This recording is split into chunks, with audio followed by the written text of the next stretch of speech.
વાત કરીએ સૌરાષ્ટ્રની તો સૌરાષ્ટ્રના દરિયાકાંઠે નેવી અને કોસ્ટગાર્ડનું સતત પેટ્રોલિંગ નેવી અને કોસ્ટગાર્ડનું રાઉન્ડ ધ ક્લોક પેટ્રોલિંગ સતત ચાલી રહ્યું છે। દ્વારકાના દરિયાકાંઠે પ્રવાસીઓની સંખ્યામાં ઘટાડો થયો છે। પ્રવાસીઓને વધારે દરિયાકાંઠે ન જવા માટેની પણ સલાહ આપવામાં આવી રહી છે। સૌરાષ્ટ્રના દરિયાકાંઠે નેવી અને કોસ્ટગાર્ડ સતત પેટ્રોલિંગ કરી રહ્યા છે। નેવી અને coastguard round the clock patrolling કરી રહ્યા છે। ભારત અને પાકિસ્તાનની યુદ્ધની પરિસ્થિતિને લઈને દ્વારકાની અંદર જે નેવી અને કોસ્ટગાર્ડ છે તેમના દ્વારા સતત રાઉન્ડ ધ ક્લોક પેટ્રોલિંગ કરવામાં આવી રહ્યું છે। પેટ્રોલિંગ અનેક બોટ દ્વારા કરવામાં આવી રહ્યું છે।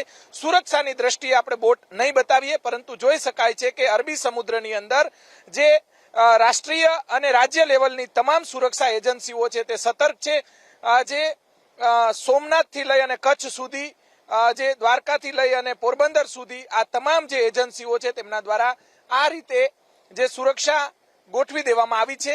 કોઈ અનિચ્છનીય બનાવ ન બને અથવા તો પાકિસ્તાનને જે મનસૂબો છે તેને નાપાક કરવા માટે સુરક્ષા એજન્સીઓ સક્રિય છે।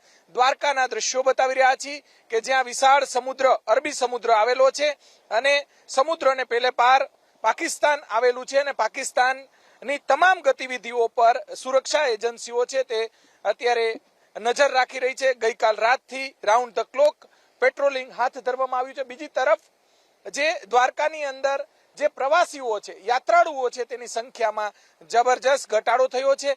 દ્રશ્યો બતાવશું, દરરોજ કરતા 15 થી 20% જ માત્ર જે પ્રવાસીઓ આવી રહ્યા છે। જે બહારથી આવેલા જે ગુજરાત બહારના જે પ્રવાસીઓ છે તે જ અત્યારે અહીંયા પહોંચ્યા છે। નવા કોઈ પ્રવાસીઓ છે તે આવતા નથી। ગઈકાલથી યુદ્ધની પરિસ્થિતિને લઈને સૌરાષ્ટ્ર, ગુજરાત કે અન્ય રાજ્યોમાંથી જે પ્રવાસીઓની સંખ્યામાં સતત ઘટાડો થઈ રહ્યો છે। દ્વારકાની તમામ જે હોટલો છે, તમામ જે ગેસ્ટ હાઉસ છે તે પણ ખાલીખમ જોવા મળી રહ્યા છે। અત્યારે દ્વારકાનો જે સનસેટ પોઈન્ટ જે બીચ છે ત્યાંના દ્રશ્યો બતાવશું।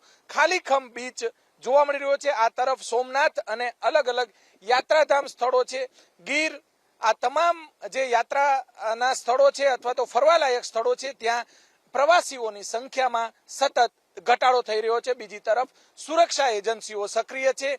ગુજરાત પોલીસ ઉપરાંત કોસ્ટગાર્ડ, નેવી, આ તમામ જે એજન્સીઓ છે તેમના દ્વારા, સુરક્ષા એજન્સીઓ છે તેમના દ્વારા રાઉન્ડ ધ ક્લોક પેટ્રોલિંગ હાથ ધરવામાં આવ્યું છે। સતત પ્રવાસીઓની સંખ્યામાં પણ ઘટાડો થઈ રહ્યો છે। કેમેરામેન શુભ આશિયાની સાથે પરાક્રમસિંહ જાડેજા, એબીપી અસ્મિતા, દ્વારકા।